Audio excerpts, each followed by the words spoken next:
नमस्कार मित्रों, मैं आचार्य प्रमोद उपाध्याय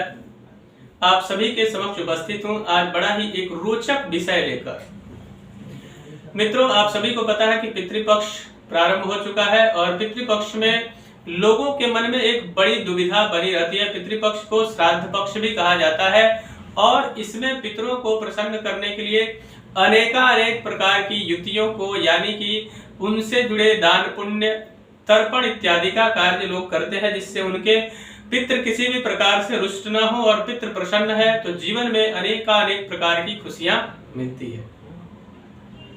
मित्रों, आज इसी बात पर चर्चा करेंगे कि क्या इस पितृपक्ष में नए कार्य को करना चाहिए या नहीं, या फिर किसी भी प्रकार की नई वस्तुओं को खरीदने से बचना चाहिए या फिर खरीदना चाहिए या नहीं, क्या इससे पितृ रुष्ट होते हैं या फिर प्रसन्न होते हैं, इसी विषय पर चर्चा होगी। शास्त्रों में इसका उल्लेख किस प्रकार का है, इसको समझना अत्यंत आवश्यक है। ऐसा कहीं भी शास्त्रों में वर्णन नहीं है कि पितृपक्ष में कोई नई सामग्री नहीं खरीदनी चाहिए या कोई नया कार्य नहीं करना चाहिए, इसका उल्लेख बिल्कुल भी नहीं है। इस बात को समझना अत्यंत आवश्यक है कि पितृपक्ष का जो समय है, प्राचीन समय में इस पितृपक्ष के अंदर लोग क्या करते थे, यानी कि लोग इस समय भगवान की उपासना में अधिक समय अपना व्यतीत करते थे, इसलिए उनके पास समय कम होता था और इसलिए वे लोग इस समय किसी भी प्रकार की वस्तुओं को नहीं खरीद पा रहे थे या फिर नहीं खरीदते थे। यह रूढ़ियां धीरे धीरे परिवर्तित होती चली गई और यह जो है तब्दील हो गई और फिर यह जो समय है, पितृपक्ष का जो समय है, यह हमेशा गणेश उत्सव और देवी पूजन यानी कि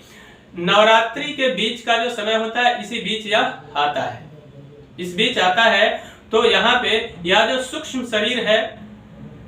ईश्वर ने जो हमें प्रदान किया है सूक्ष्म शरीर, इस शरीर के अंदर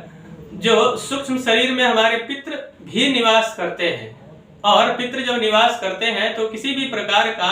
शुभ कार्य जब हम करते हैं और शुभ कार्य करते हैं यानी सुख शांति और समृद्धि जब हमारे दैनिक जीवन में हमें प्राप्त होती है या फिर नई वस्तुओं को खरीदते हैं, नया कोई कार्य जब हम आरंभ करते हैं इसमें, तो हमारे शरीर में ही सूक्ष्म रूप में निवास करने वाले हमारे जो पितृ हैं, हमारे सुख शांति और समृद्धि या फिर वैभव को देखकर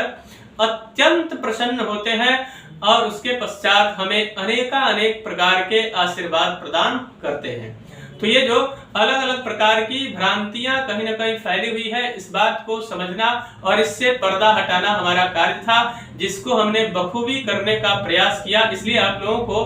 अत्यंत सहजता के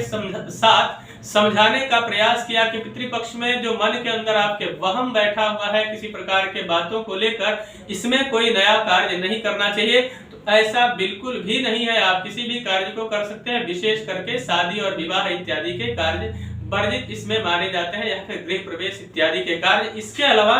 अगर कोई भी कार्य आपको करना है तो निश्चित तौर पर कर सकते हैं और इससे आपके पितृ जो रुष्ट होंगे उनका भी शुभ आशीर्वाद आपके जीवन में आपको प्राप्त होगा, जिससे जीवन में दिन दुना और रात चौगुना आप तरक्की करेंगे। मित्रों, मुझे आशा है कि मेरा यह कार्यक्रम आप सभी को पसंद आया होगा। मेरा एक निवेदन है कि यदि आप अपने पर्सनल या प्रोफेशनल लाइफ में किसी समस्या को लेकर बहुत अधिक परेशान हैं और उस समस्या का समाधान आपको नहीं मिल पा रहा है या फिर आप अपने जन्म कुंडली का विश्लेषण करवाना चाहते हैं, तो आप हमसे संपर्क करके और उस समस्या का समाधान प्राप्त कर सकते हैं। तब तक के लिए इजाजत दीजिए। नमस्कार।